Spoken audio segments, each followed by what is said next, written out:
समासीन प्रसन्नात्मा कृपयाध्यानगावीयः दत्तात्रेयो गुरुर्विष्णु ब्रह्मेशात्मसनावतो अष्टदलपद्मे कन्निकायां प्रधानकलशे श्रीमदनघस्वामिनः आवाहयामि स्थापयामि पूजयामि। తాంబూలం పెట్టి 9వ నెంబర్కి నమస్కారం చేసుకోండి। 10వ నెంబరు అనగాదేవి అనఘస్వామినः పార్థే సమాసీనా కృపాలయ సర్వై బ్రాహ్మణమునైర్యుక్త యోగాదీత్యా జగత్ప్రసు పద్మాసన పద్మకర భక్తాధీనా పతివ్రత అనఘాంబ మహాలక్ష్మీ మహాభాగసనోమను కర్ణికాయాం అనఘస్వామినः శ్రీమద్ అనగాదేవి ఆవాహయామి స్థాపయామి పూజయామి। అందరూ కూడా తమలపాకు తీసుకొని మధ్యలో 2 కలశాల మీద తాకిచ్చి పట్టుకోండి ప్రాణ ప్రతిష్ఠ। అందరూ కూడా తమలపాకు తీసుకొని మధ్యలో 9, 10వ నెంబర్ దగ్గర తమలపాకును తాకిచ్చి పట్టుకోవాలి ప్రాణ ప్రతిష్ఠ। ఈశాన్యానిమా విద్యే ఆగ్నేయ లజమాభిరే ప్రాప్తినామాని నైరుత్య ప్రాకా తామావచాయుతానాంని పశ్చిమ భాగైకరక్షవరు మహిమ్నా పాదమూలే చ ధరే అష్టదరిత్యసః ప్రాజమానే చ తన్మధ్యే కన్నికాయాం కృతాలయో అనగాష్టానగాదేవి ప్రాణచేష్టా విరాజితో జలధామమరుత్పద్మే గురుమార్గప్రవర్తికో స్వాం కుంభేస్మిన్ సన్నిధం కురు। తమలపాకులు గ్లాసులో పెట్టి నమస్కారం చేసుకోండి। పద్మాసనోత్తనమనోజ్ఞపాదం పద్మం దదానం అభయం చ పాణ్యో యోగస్థిరనిర్భరకాంతి పుంజం దత్తం ప్రపంచే అనగణామదేయం పద్మాసనస్థాం పద్మయుగ్మాం నూపరాం పద్మం దదానం అభయం చ పాణ్యో యోగార్థ సమ్మీలకలించలాక్షి దత్తానురక్త అనగా ప్రపంచే శ్రీ అనగాదేవమే అనఘస్వామినः ధ్యాయామి ధ్యానం సమర్పయామి పుష్పేణ ఆసనం పరికల్పయామి। ఒక పుష్పం తీసుకొని నమస్కారం చేసుకొని 9వ నెంబర్ 10వ నెంబర్ దగ్గర పెట్టాలి। 9వ నెంబర్ 10వ నెంబర్ అంటే అనగాదేవి అనఘస్వామి దగ్గర పెట్టాలి। అందరూ కూడా మళ్ళా తమలపాకుతో నీళ్లు తీసుకొని అనగాదేవి అనఘస్వామి 9, 10వ నెంబర్ దగ్గర చూపెట్టండి।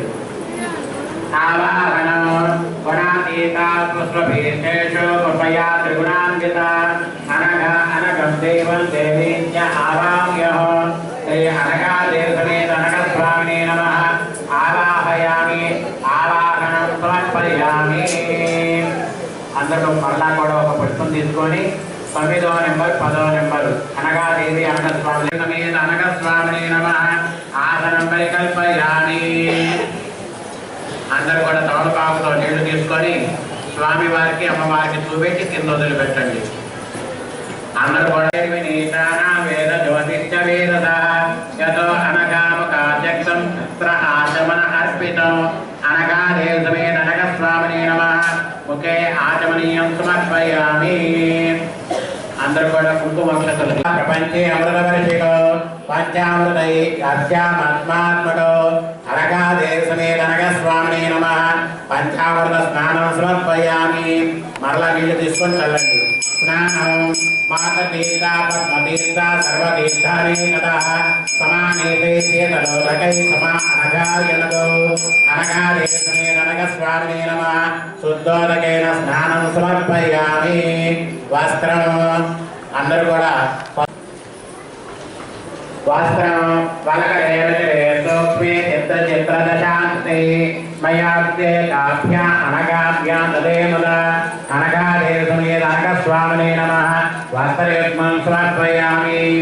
మరలా పుష్పక్షతలు తీసుకోండి। ఉపవీతం 9వ నెంబర్ 10వ నెంబర్ అనగాదేవి అనఘస్వామి దగ్గర వేయాలి। ఉపవీతం పవిత్రంచ దాసం యత్ప్రజాపతే సమర్పితం మయా శుభ్ర అనగా ప్రతిమంచతం అనగాదేవి సమేత అనఘస్వామినే నమః ఉపవీతం సమర్పయామి। మీ అందరికీ కూడా పూజా ద్రవ్యాలను అందజేయడం జరిగింది। గంధం తీసుకొని అనగాదేవి సమేత అనఘస్వామి దగ్గర వేయండి। గంధం లేని వాడు పసుపు వేయండి। పక్కన వాళ్ళ దగ్గర తీసుకోవచ్చును। గంధం తీసుకొని 9వ నెంబర్ 10వ నెంబర్ అనగాదేవి అనఘస్వామి దగ్గర వేయండి। మిలత్కర్పూర సగంధై అనలభ్య అనగా అనగో లోకయేరలకే కుర్యాన సత్పాక్షితన్నివే అనగాదేవి సమేత కుంకుమ అనేవాళ్ళు కుంకుమాక్షతలు తీసుకోవద్దు. కుంకుమ అనేవాళ్ళు కుంకుమాక్షతలు తీసుకొని వేయండి. ఆవరణం శీర్షే కంటే రావియుగ్మే మణిబంధత్వయే తదా వివిధాక్షమాలేషు భూషార్థం కల్పయే అనగాదేవి సమేత అనగస్వామినే నమః నానావిధ ఆభరణాన్ని సమర్పయామి. అందరూ కూడా పుష్పాలు తీసుకోండి. 2 పుష్పాలు. 9వ నెంబర్ 10వ నెంబర్ అనగాదేవి సమేత అనగస్వామి దగ్గర చెరవ పుష్పం పెట్టాలి. తత్కాలే పుష్పాశ్చ మాల అనఘయ అనగో ఆపాద శీర్ష సంకోష్య పునః పుష్పై సమర్పయే అనగాదేవి సమేత అనగస్వామినే నమః పుష్పాన్ని సమర్పయామి. తులసి దళం ఉన్నవాళ్ళు తులసి దళం, మోర్లు ఉన్నవాళ్ళు మోర్లు వేసుకోవచ్చు. పుష్పాన్ని పెట్టండి. పుష్పాన్ని సమర్పయామి. కుంకుమ అందరూ కూడా కుంకుమాక్షతలు తీసుకొని అమ్మవారి దగ్గర వెళ్ళి దేవి ప్రాణకే పత్రే సర్వమంగళమంగళే లస కుంకుమ చూర్ణేన పూజయామి ప్రసీదమే శ్రీ అనగాని. అందరూ కూడా నమస్కారం చేసుకోండి. మీకు ఇచ్చినటువంటి తోరాలని 9వ నెంబర్ 10వ నెంబర్ దగ్గర పెట్టుకోండి. 2 సార్లు చూపెట్టి కింద పెట్టండి. లోపదీపానంతరం మధ్యం సమర్పయామి ఆచమనీయం సమర్పయామి. అందరూ కూడా నవలపాకుతో నీళ్లు తీసుకొని 2 సార్లు నారాయణాయేతి సమర్పయామి. అందరూ కూడా 2 అక్షతలు అక్కడ వేసి నమస్కారం చేసుకోండి. అనగాదేవి మీద అనగస్వామి దగ్గర వేసి నమస్కారం చేసుకోండి. అందరూ కూడా ఆ పూజలో పెట్టినటువంటి రక్షణ తీసుకోండి. అందరూ కూడా దంపతులుగా ఉన్నవారు ముందుగా మగవారు కట్టుకోవాలి, తర్వాత ఆడవారు కట్టుకోవాలి. విడిగా ఉన్న వాళ్ళు పక్కన వాళ్ళ చేత కట్టించుకోండి. నేను మంత్రం చెబుతూ ఉంటాను. ఆ మంత్రం చెబుతూ కూడా మీరు ఆ రకణాన్ని కట్టుకోవాలి. విడిగా ఉన్న వాళ్ళు పక్కన వాళ్ళ చేత కంకణం కట్టించుకోండి. అందరూ కూడా చెప్పండి.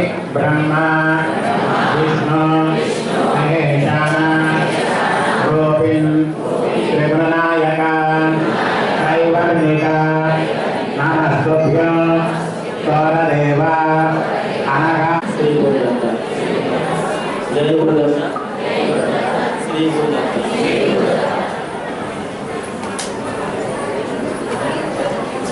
ఈరోజు మనము ప్రధాన అనగాస్తి వ్రతం జరుపుకుంటూ ఉన్నాం. అయితే ఈ అనగాస్తి వ్రతంలో ఎప్పటివరకు కూడా అనగాదేవి సమేత అనగాస్వామి వారి యొక్క వారి అష్టశక్తులైన అష్టపుత్రుల యొక్క పూజా కార్యక్రమం మనం పూర్తి చేసుకున్నాం. అనగాదేవి అంటే సహజంగా మనకు చాలా మందికి వచ్చే దత్తాత్రేయ స్వామి వారు బ్రహ్మచారి కదా, ఆయనకి పెళ్ళి ఎప్పుడు అయింది, ఆవిడ ఎప్పుడు వచ్చిందనేది మనం అనుకోవడం సహజంగా అనుకుంటూ ఉంటాం. కానీ ఇక్కడ అనగాదేవి అంటే ఏంటంటే స్వామివారి యొక్క యోగ శక్తి స్వరూపం. శక్తికి స్వరూపంగా ఎవరు చెప్తాం? పురుషుని చెప్తామా, స్త్రీని చెప్తామా? జనరల్గా అందుకే ఆదిశక్తులు అంటాం. అట్లానే ఈ శక్తి స్వరూపం అంటే అమ్మవారికి ఎవరంటే అనగా స్వామి వారి యొక్క యోగ శక్తి స్వరూపమే అనగాదేవి. ఆ శక్తికి సంబంధించినటువంటి దివ్య శక్తులే ఈ అష్టైశ్వర్యాలు, అష్టయోగాలకు సంబంధించినవి ఈ అష్టసిద్ధులు. ఈ అష్టసిద్ధులనే 8 పుత్రులుగా వెళ్ళినటువంటి దంపతులే అనగాదేవి, అనగా దత్తాత్రేయ స్వామి వారు. ఇక్కడ మనకి అనగాష్టి వ్రతం అంటే కేవలం మామూలు వ్రతం లాంటిదే కాదది. అఘము అంటే పాపం, మీకు వచ్చే ఉంటుంది వస్తుంది ముందు. అఘము అంటే పాపం, అనఘము అంటే పాపం లేకపోవడం. ఎవరైతే ఈ అనగాష్టమి వ్రతాన్ని చేసుకుంటారో వారికి ఎటువంటి పాపపరమైనటువంటి దోషాలు అంటకుండా వారు కాపాడుతూ ఉంటారు. ఆ దత్తాత్రేయ స్వామి అనగాష్టమి. అందుకోసం ఈ అనగాష్టమి వ్రతం చేసుకుంటూ ఉంటాం. ఈ అనగాష్టమి వ్రతం చేసుకోవడం ఎవరెవరు చేసుకోవాలి అంటే అందరూ చేసుకోవచ్చు. దానికి ఫలానా ఏం లేదు. దీనివల్ల విద్యను కోరేవాళ్ళు విద్య వస్తుంది, ఐశ్వర్యం కోరేవాళ్ళకి ఐశ్వర్యం వస్తుంది, సకలము వస్తుంది. సహజంగా ఈ సంవత్సరం గొప్పతనం ఏంటంటే అష్టమి లక్ష్మీ స్వరూపం. మనం దోచోపాతిలో చెప్పుకుంటాం. 2498లో ఏంటంటే మాయాశక్త్య లక్ష్మీ స్వరూపంగా చెప్పుకుంటాం. అనగా అష్టమి. అందులో లక్ష్మీదేవి ప్రధానమైన వారు శుక్రవారం. ఈరోజు శుక్రవారం కదా. ఇందులో కూడా విశేషం ఏంటంటే బాగా గుర్తుపెట్టుకోండి, ఈ అనగాష్టమి వ్రతం చేసి పాపము పోయి పుణ్యం వస్తుంది, సత్సంకల్పాలు నెరవేరి సుఖ సంపదలతో ఉంటారని దానికి నిదర్శనం ఏంటంటే అష్టమి మనం భావన చేస్తే అష్టమి అంటే లక్ష్మిని జాగ్రత్తగా వాడుకుంటే అష్టైశ్వర్యాలు వస్తాయి. అదే లక్ష్మిని మనం సక్రంగా చేసుకోకపోతే జ్యేష్ఠాది వచ్చి అష్ట కష్టాలు వస్తాయి. గుర్తుపెట్టుకుంటే రెండు అష్టమే, అష్ట ఐశ్వర్యాలు వస్తాయి, తేడా వస్తే అష్టైశ్వర్యాలు ప్రసాదించే వ్రతమే అనగాష్టమి వ్రతము. ఇది ఈరోజు మనం చేసుకుంటున్నాం. అందుకు అన్నీ కలిసి వచ్చాయి. ఈ అందరికీ కూడా ఆ అనగా దత్తాత్రేయ స్వామి పరిపూర్ణ అనుగ్రహ ఆశీస్సులు ఉండాలని చెప్పి కోరుకుంటూ ఈ వ్రతానికి ముందు అసలు ఎలా వచ్చింది అనే దానికి ఒక 3 విషయాలు క్లుప్తంగా చెప్పి తర్వాత కథలోకి వెళ్ళిపోదాం. ఒక 5 నిమిషాలు. పూర్వం మనకి ఒక అనాథుడు అనే ఒక బ్రాహ్మణుడు, ఒక పేదవాడు ఉండేవాడు. అనాథుడు పేదవాడు ఉండేవాడు. అతను ఏంటంటే అడవుల కట్టెలు పొలలు అన్నీ ఎదుర్కొంటూ జీవనం కొనసాగిస్తూ చాలా పేదరికంలో ఉండేవాడు. జీవనం చాలా కష్టంగా ఉంటూ ఉండేది. ఇలా ఉంటూ ఉంటే ఆయన ఒకసారి పట్టణంలో వెళ్ళి ఈ కట్టెలు అమ్ముకుంటూ పోతుంటే కొంతమంది పుణ్యాతులు మహాత్ములు అందరూ కూడా కలిసి అక్కడ వ్రతం చేసుకుంటూ ఉన్నారు. అక్కడ పోయి అయ్యా ఇది ఏ వ్రతం అని అడిగితే అనగాష్టమి వ్రతం అని చెప్పి చెప్తారు అన్నమాట. ఆ అనాథుడైనటువంటి పేదవాడు ఆ వ్రతం అయిపోయిన అక్కడ ఉండి అదంతా విని స్వామివారి ప్రసాదం తీసుకొని వెళ్ళిన తర్వాత వాళ్ళ దగ్గర తెలుసుకొని వాళ్ళ ఆ పేదవాడికి అనుకున్న శక్తి సామర్థ్యాల్లోనే ఈ అనగాష్టమి వ్రతాన్ని ఆచరించుకుంటారు. ఎప్పుడైతే ఈ అనగాష్టమి వ్రతాన్ని అనాథుడు అనే ఒక పేదవాడు ఆచరిస్తాడో ఈ అనగా దత్తాత్రేయ స్వామి యొక్క పరిపూర్ణ కృపా కటాక్షాలతో అనతి కాలంలోనే అతను గొప్ప అష్ట ఐశ్వర్యవంతుడు అవుతాడు. అష్ట కష్టాలలో ఉన్నవాడు అష్ట ఐశ్వర్యవంతుడు అవుతాడు. అది అనగాష్టమి వ్రతం చేసుకున్నది వాళ్ళు. అలానే ఇంకొక విషయంలో ధర్మగుప్తుడు ఒక గొప్ప రాజు ఉండేవాడు. అతను చాలా ధర్మాత్ముడే, పేరు తగ్గట్టుగా. ఎంత గొప్పవాడికైనా మాయ అనేది ఎండాడుతుంది కాబట్టి ఒక స్థాయి వచ్చిన తర్వాత మనకు తెలియకుండానే ఒక జ్యేష్ఠాదేవి నిద్రకొచ్చింది. రాజ్యం లక్ష్మీదేవిగా ఉంటే రాజ్యప్రదం, జ్యేష్ఠాదేవిగా ఉంటే దరిద్రం. మనకు అది దంబాసి వృత్తాంతంలో వస్తుంది. నెక్స్ట్ మీకు ఇది. ఈ ధర్మగుప్తుడైన ఆయన మంచి పరిపాలన చేస్తూ కొంతకాలానికి తనకి ఉన్నటువంటి ఐశ్వర్యాల వల్ల తన కారణాల వల్ల మంచిని తప్పి అపమార్గంలోకి అంటే అధర్మ మార్గంలోకి అధర్మగుప్తుడిలాగా మారిపోతాడు కొంతకాలానికి. ఎప్పుడైతే నేను ఇలా ఉండేసరికి రాజ్యంలో ఉన్నటువంటి లక్ష్మీదేవి ఇతని చర్యలకు వదిలేసి పక్కకు పోతే అప్పుడు ఆ రాజ్యం అంతా కూడా దరిద్ర బాధలతో అనుభవిస్తూ ఉండి అష్ట కష్టాల పాలవుతూ ఉంటారు ప్రజలు, రాజులు కూడా. ఇలాంటి సమయంలో ఆయన కొంతమంది మహాత్ములను ఆచరిస్తే వారు చెప్తారు, అయ్యా అనగాష్టమి వ్రతం అనే వ్రతం ఉన్నది, ఆ వ్రతాన్ని మీరు ఆచరించినట్లయితే మరి తిరిగి పూర్వ వైభవం వస్తుందని చెప్తాడు. అప్పుడు ఆ రాజు ధర్మగుప్తుడైన రాజు ఈ అనగాష్టమి వ్రతాన్ని ఆచరించి తిరిగి తను చేసిన తప్పుల నుంచి పశ్చాత్తాపడి ప్రాయశ్చిత్తాన్ని తిరిగి చేసుకొని అష్ట ఐశ్వర్యాలు పొంది గొప్ప రాజుగా తీర్చిదిద్దబడతాడు. అంటే అష్ట కష్టాల నుంచి మళ్ళీ అష్టైశ్వర్యాలకు వస్తాడు. నేను అష్టైశ్వర్యాల నుంచి అష్ట కష్టాలకు వచ్చి కూడా తనకి ఇలానే కొంతకాలానికి ఎటువంటి పరిస్థితులకు కూడా జరగకపోతూ ఉంటే ఆ పెద్దల ద్వారా పురాణాల ద్వారా తెలుసుకున్నటువంటి అనగావ్రతాన్ని ఆచరించి ఆయన ఉన్నతమైన యోగస్థితిలో చేరతాడు.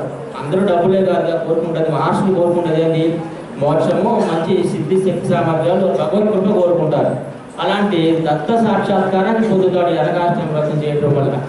ఆ ఆనంద మహర్షి అని ఆయన వల్లనే తిరిగి లోకంలో ఈ అనగాష్టమి వ్రతం అనేది బాగా ప్రచారం జరుగుతూ వస్తుంది. ఇలా జరుగుతున్న సందర్భంలో కొంతకాలానికి ఏమవుతుంది, ఈ అనగాష్టమి వ్రతాన్ని కొన్ని కారణాల వల్ల ఇప్పుడు ఏదైనా ఒక మంచి విషయము కొంతకాలం బాగా వస్తూ ఉంటుంది, మధ్యలో ఒక 2 పిచ్చి జనరేషన్లు తయారవుతాయి. మనకి అర్థం పర్థం లేని అంటే సృష్టి ధర్మం అది. బాగా పోయే మంచి జనరేషన్లకి ఓ మధ్యలో 10 మంచి ఇత్తనాలు 2 పిచ్చి ఇత్తనాలు ఉంటాయి. ఇది వినపట్లేదా? ఆ శాస్త్రాల్లో ఉన్నటువంటి ఆ అనగాష్టమి వ్రతాన్ని తిరిగి బాగా వ్యాప్తి చేస్తే కొంతకాలానికి చెత్తగా మరో పుచ్చి జనరేషన్ పుట్టింది కదా. ప్రతి దాంట్లో 2 పుచ్చి జనరేషన్ పోతా ఉంటాయి. ఇప్పుడు కూడా ప్రస్తుతం పుట్టింది. ఈ జనరేషన్ వల్ల కొన్ని మంచి జరగవచ్చు, భవితరాలు కొన్ని మంచి అందకపోవచ్చు. అట్లానే ఆ రోజుల్లో కూడా అతని వల్ల కొంతకాలానికి ధర్మం పోయింది, ఈ అనగాశనాథాన్ని మర్చిపోయారు, పూర్తిగా దాదాపు పోయింది. ఇలాంటి పరిస్థితుల్లో మళ్ళీ తిరిగి దత్తస్వామి ఈ కార్తవీర్యార్జునుడు అనే గొప్ప మహారాజు యొక్క ఆధ్వర్యంలో అతని వల్ల మళ్ళా తిరిగి ఈ అనగాష్ట వ్రతం ఈ రోజు కూడా ఈ స్థాయికి మనం చేసుకుంటున్నాం. అంటే తిరిగి అది అనగా ఆ కార్తవీర్యార్జునుడు చేసినటువంటి కృషి వల్లనే ఈ రోజు మనం ఈ అనగాష్ట వ్రతం చేసుకుంటూ ఉన్నాం. ఈ కార్తవీర్యార్జునుడు ఎవరంటే గొప్ప రాజు, కాకపోతే ఆయనకి చిన్నప్పటి నుంచి చేతులు లొట్ట. అయితే అందరూ రాజు తర్వాత రాజు కావాలి అంటే అన్ని విధాలా కూడా వారికి శక్తి సామర్థ్యాలు ఉండాలి. కానీ రాజు తర్వాత రాజు అయ్యే అవకాశం ఉన్నటువంటి ఈ కార్తవీర్యార్జునుడికి తిరిగి ఏమవుతుందంటే చేతులు లేని కారణంగా అందరూ ఎగతాళి చేస్తారు, నువ్వు రాజు సింహాసనానికి అర్హుడే కాదు అని అందరికీ హేళన చేస్తే అప్పుడు ఆయన బాధపడుతూ ఉంటే తన గురువుని ఆశ్రయిస్తే గురువు చెప్తాడు, దత్తాత్రేయ స్వామి సహాయ పర్వతాల్లో అనగాదేవి సమేతగా మాయారూపుడే ఉంటాడు, నువ్వు కనుక ఆయన కనుక పోయి సేవించినట్లయితే నీకు ఏదనుకుంటే అది జరుగుతుంది, కానీ ఆయన పెట్టే పరీక్షలు నువ్వు తట్టుకోక నిలబడ్డావంటే నీకు తిరగలేదంటాడు. ఇక ఆయన అట్లానే కార్తవీర్యార్జునుడు పోయి అనగాదేవి సమేత దత్తాత్రేయ స్వామిని పామునే రెడీ కదా, నేనే దత్తాత్రేయ స్వామి అని కూర్చోలేను. ఒకసారి రమణ మహర్షి గారు చూడటానికి ఒక భక్తులు నానాటి వాళ్ళు వస్తే అధికారాలు ఇచ్చి ధర్మకార్యం నడిపిస్తూ ఉండేటట్టుగా వరాన్ని ప్రసాదిస్తాడు. ఏమి వల్లనే తిరిగి మళ్ళీ ఈ రోజు ఈ అనగాష్టి వ్రతం తర్వాత కాలం బాగా అభివృద్ధి చెందింది. ప్రస్తుత కాలంలో ఈ అనగాష్టి వ్రతాన్ని మన గణపతి సత్యనారాయణ స్వామీజీ వారి యొక్క ఆధ్వర్యంలో ఇప్పుడు మనకి బాగా అందించడం జరిగింది. ఈ విధంగా ఈ అనగాష్టి వ్రతం అనేది ఆరంభమై ఈ రోజుకి మనం చేసుకుంటున్నాం. ఇలాంటి విశేషమైన అనగాష్టి వ్రతాన్ని చేసుకుంటున్నారు అంటే అనగా దత్తాత్రేయ స్వామి కృప లేనిదే ఎక్కడైనా మీరు రాలేరు. ఏ కోట్లు ఉండనే కాక, విశేషమైన సంపదలు ఉండనే కాక, విశేషమైన అధికారాలు ఉండనే కాక రాలేరు. ఆయన వెనుక ఉంది కాబట్టి మీరు వచ్చారు, చక్కగా చేసుకున్నారు. వ్రతకథలు కూడా చిన్నవి పూర్తి చేసుకున్న తర్వాత స్వామి చెప్పినట్టు చేయండి. ఇంకొక చిన్న విషయం చెప్తాను. మీకు ఇందాక తోరణం కట్టారు, 3 రంగుల దారం కట్టారు, ఎరుపు, తెలుపు, పసుపు. దాంట్లో ఉన్నది ఎరుపు, తెలుపు, పసుపు అనేది బ్రహ్మ, విష్ణు, మహేశ్వరుడు ప్రత్యేక. ఆ రంగులోనే ఉంది. బ్రహ్మ అంటే సాత్వికం, తెలుపు. విష్ణువు అంటే పసుపు, శుభప్రదం. అట్లానే రుద్రుడు అంటే రుద్రం, ఎరుపు. ఈ శక్తి స్వరూపాలు కూడా ఉన్నాయి. ఎవరు? లక్ష్మి, పార్వతి, సరస్వతి. లక్ష్మీదేవి అంటే శుభప్రదం, పసుపు. సరస్వతి అంటే ఆమె కూడా శాంతి ప్రదము, తెలుపు. అట్లానే పార్వతి యొక్క రౌద్రం, ఆమె ఎరుపు, దుర్గా. ఈ 3 శక్తుల యొక్క పరిపూర్ణ రక్షణ మీకు ఉండాలని చెప్పి ఆ దత్తతోరణ రక్షగా కట్టుకున్నారు. ఆ రక్షణ మీకు ఎప్పుడు ఈ త్రిమూర్తి స్వరూపుడు దత్తాత్రేయ స్వామి రక్ష మీ అందరికీ ఉండాలని, సద్గురుల యొక్క రక్ష అందరి పట్ల మీకు ఉండాలని చెప్పి ఆ స్వామి ఆశీస్సులు అందజేస్తుంది. కథలు ప్రారంభించవలసిందిగా స్వామి కోరుతుంది.